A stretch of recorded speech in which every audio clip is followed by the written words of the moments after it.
It's been a while since we talked about video games on this channel, but our favorite king of games, Decentraland, has been working behind the scenes with some big-time players in the video game industry. In this video, I'm going to give you details on their newest deal that is going to bring NFTs to some of your favorite mainstream titles. Stay tuned.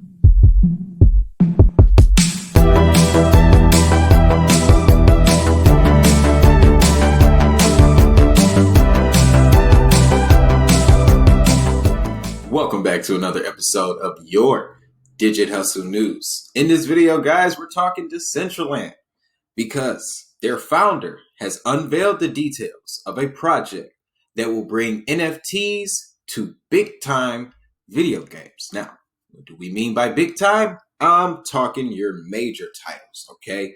Fortnite, Call of Duty, 2K Sports, NBA, MLB. The list goes on, guys. Essentially, what Decentraland is aiming to do is cement their position in the next generation gaming industry by collaborating with the kings of the time already. Okay, now this is why we love Decentraland. We already know Decentraland is the future of the video game industry, along with Senso. Can't forget about Senso. But this is about Decentraland because Decentraland co-founder Ari Melik is teaming up with the gaming industry heavyweights to launch big-time studios. Everyone from Ashton Kutcher to Sam Bankman-Fried is involved in the $10.3 million Series A round of funding. So, that terminology is a bit unfamiliar. Let me elaborate it for you. Series A round of funding, essentially, when a new corporate entity is created. There's a period of capital where you're procuring capital, where you're going and collecting money from investors in order to get this project off the ground. Okay, happens all the time in the business world. It's how startups get their startup. Okay, but it's important to note that in these funding rounds, where the money comes from, because the supporters in the first round are usually the biggest, okay? And with this venture, they've got some big ones. Now, getting into the article, Big Time Studios, a company formed by gaming industry veterans whose mission is to bring blockchain-based games to a mass audience, came out of stealth today with an announcement that has raised is set to raise $21 million in a new round of funding. Big Time raised $10.3 million in a Series A funding round from such investors as North Island Ventures, Digital Currency Group, the owner of CoinDesk, OK Exchange, Block Dream Ventures, Sam Bankman-Fried's Alameda Research, Circle Builder, and Ashton Kutcher's Sound Ventures. So, Ashton Kutcher's invested in crypto, and I don't think he's punking anybody. Now, according to an announcement on Wednesday, an additional $11 million in funding that will be used to invest in partner gaming companies is almost complete. The company was quoted as saying, "Online video games have been around forever, but they tend to be walled gardens," which means that they are enclosed so that the user is restricted to certain websites or online services. Thanks to crypto going mainstream, especially with all the interest around non-fungible tokens, it's time for the gaming world to break through its silos. Big Time CEO Ari Melik, who was previously a co-founder and CEO at Decentraland, the virtual reality platform that is built on blockchain technology, says he plans to create a first AAA or highly rated action title that allows players to acquire, hold, and trade NFT-based virtual items with ease. So, essentially, guys, he's gathering a team. He's gathering a team of industry veterans in order to bring this next generation title to life. Okay? NFT technology expands way beyond digital art, guys. NFT technology is what is going to be where leases are essentially going to be the future of. Like when you go and you rent a house or you go to buy one, your land contract will be in the form of an NFT. That's the type of technology we're dealing with. So have an understanding of why NFTs have been slipped into this narrative. They've always been around, but we're seeing so much more of it now because that's the next stage in our technology evolution. Now, in 2018, Malik organized Nifty, the first blockchain gaming and NFT conference, where he gained firsthand experience of the sort of complications users run into when they deal with blockchains, wallets, cryptocurrencies, and NFTs. He was quoted as saying, "We knew for a fact that this couldn't scale in the short term to a mass market audience." He continued saying in the interview, "We are building tech that gives regular players who know nothing about crypto access to their blockchain-based virtual goods. That means providing hosted wallets in a fully managed experience where we can custody their assets and also taking a lot of the transactions off-chain to save gas." He mentioned that the project will be built on Ethereum, but with proprietary technology to scale off-chain. Now, I like how they highlighted that because that proprietary technology, we already know it as Matic or Polygon, okay? Now, with Ethereum scheduled to have all its upgrades that it's having, Polygon continuing to make corporate integrations, the launch pad for Decentraland is to the moon. It's, to the moon. That's the best way I can describe it, guys. All the pieces are in play. Okay? They are the leaders when it comes to this transition for the video game industry into the new age of commerce, technology, so society. Okay? I'm truly bullish on Decentraland. I'm always making a point to keep some Decentraland at all times. Like, that's probably one project that I have just never, ever touched. Even during this recent dip, guys, I just never touched it because we have the payment coins and your DeFi platforms and your smart contracts and Web3s and IoTs. We have all that. But it's something about video games that I just know it's recession proof, if you will. It's recession proof. Video games will not go anywhere. And the technology, oftentimes, that we get from video games, it leads advances in other industries. It's a win-win. Okay? But it's enough praises on Decentraland. Pray you guys get the message. I know you do. That's why you rock with the Digit Hustle News, because we are fans of Decentraland. Now, in closing, Melik is joined by former Decentraland compatriot Thor Alexander and a founding team that includes key players from games such as World of Warcraft, Call of Duty, and League of Legends. The market for in-game assets is massive, and yet in today's world, players do not possess and usually cannot trade the items they purchase. North Island Ventures managing partner Travis Scher said in a statement, "In-game NFTs can give players true ownership, and their proliferation can bring the metaverse one step closer to fruition."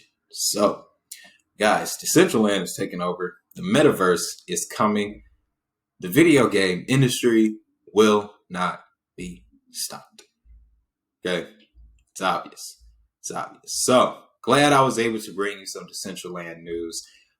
Make sure you stick around to the end of the video because I actually found a very interesting piece of information. It was a small doc created by BBC back in 2019 that focuses on Decentraland. It's quite interesting, so make sure you stick around for that, guys. But that being said, that's it for this video. If you enjoyed the content and you're a fan of Decentraland, make sure you hit that like button and subscribe, because Decentraland is one of the projects we focus on here on the channel a lot. So if you like Decentraland, make sure you hit that like button and subscribe. Of course, you can always get down at me in the comment section, as well as the new link section at digithustlenews.io. But that being said, guys, you know what I'm going to tell you. Have a great day. Have a prosperous day. Most importantly, enjoy the rest of the video. See you next time. This is Decentraland, a virtual world that's owned by its users. And people are paying thousands of dollars in cryptocurrency for the chance to create a new virtual life online, and maybe even make a profit. I'm not selling it until it's worth at least 10 million. They're the riskiest investments in the whole world. So will it be a virtual paradise or a crypto property bubble?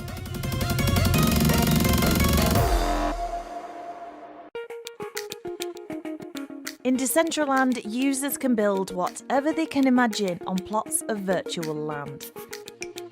The world has been set up by Argentinian developers, and its first city is made up of 90,000 parcels of land, 10 metres squared.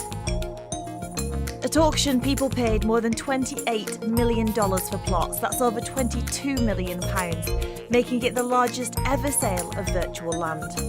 Sam Clare was one of those who paid for a plot.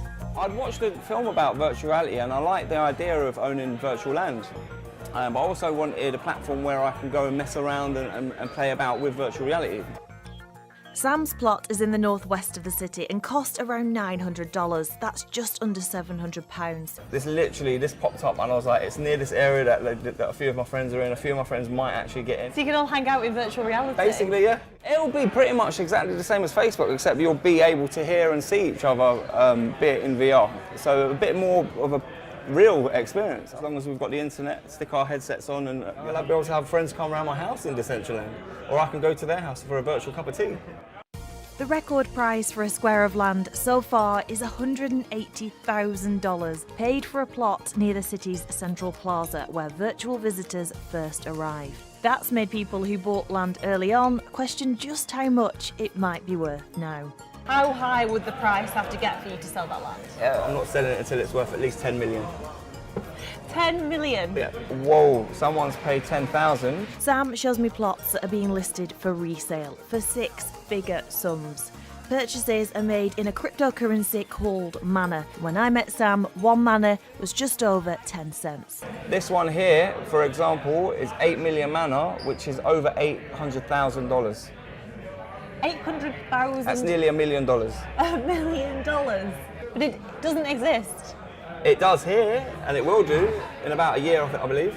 But the amount of money people are investing doesn't mean the world will be a success. What matters really is, will it be a good game that people want to play? They've got some talented people involved, and they are gamers themselves. I'm sure that they won't try to create something bad, and it should at least be half decent, but we'll see if it really captures the imagination. If people who do not give a hoot about blockchains want to play the game, that will be the measure of whether this has been a success. To try and attract visitors, there are plans to build themed neighbourhoods, things like Festival Land, Vegas City, and even a university. They're currently being built up by virtual artists, but the creators are giving BBC Trending a sneak peek of what the city will look like when it launches. Right, whoa. Okay, I seem to be on some sort of dance floor. I can hear music. It's very colourful. Yeah, sort of in an outdoor club. Whoa, and now we're moving through the trees. It's very surreal because there's different elements all mishmashed together. So it seems to be like a zombie just out in the distance. Oh gosh, he's coming right at me. It's scary. Yeah, it's a whole different world in there. It's all colourful. It's like being in some sort of cartoon land. And it feels huge. So that the world will load properly on VR headsets and desktop browsers, developers are using these blocky, retro-looking graphics to build up their land. And unlike other virtual worlds, once you've built it, no one can knock it down. In other virtual worlds, it's usually operated by a central company, and all the land, all the content resides in their servers. So users have the risk that if the company goes out of business or if they decide to change the rules, users are at risk of losing all the content and all the creations that they have built. The developers plan to eventually withdraw from the platform and leave the running of Decentraland to the plot owners. So could it be overrun by undesirable content? They want to make a world which is where you're completely free to do whatever you want with no central control, no authority, completely decentralized. That has the obvious hazard of trolls and griefers who come along and mess up your game. If you don't have a way to deal with them, then eventually they will turn your social platform into a trash mound. The content that is uploaded by users, it cannot be removed by anyone, not even ourselves or a government. However, people get the chance to see certain content and filter out others.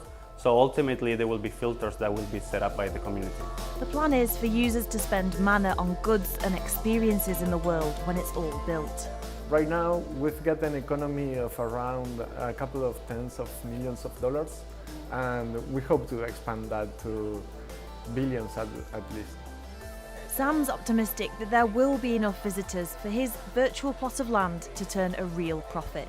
I'm planning on building a virtual reality art gallery. I have a lot of friends that are artists, and I'd like to set up a system where they can showcase their art. Someone can come along, buy that art, then maybe I get a cut, maybe Decentraland get a cut, and they get their cut, of course. Cryptocurrency-based investments have proved to be extremely volatile, so should the advice be buyer beware? All of this could go to zero. They're the riskiest investments in the whole world. I would think that the best way to think of it is more like a Kickstarter or something, where you're not buying a product, but you're throwing money at someone's idea because you really want it to happen.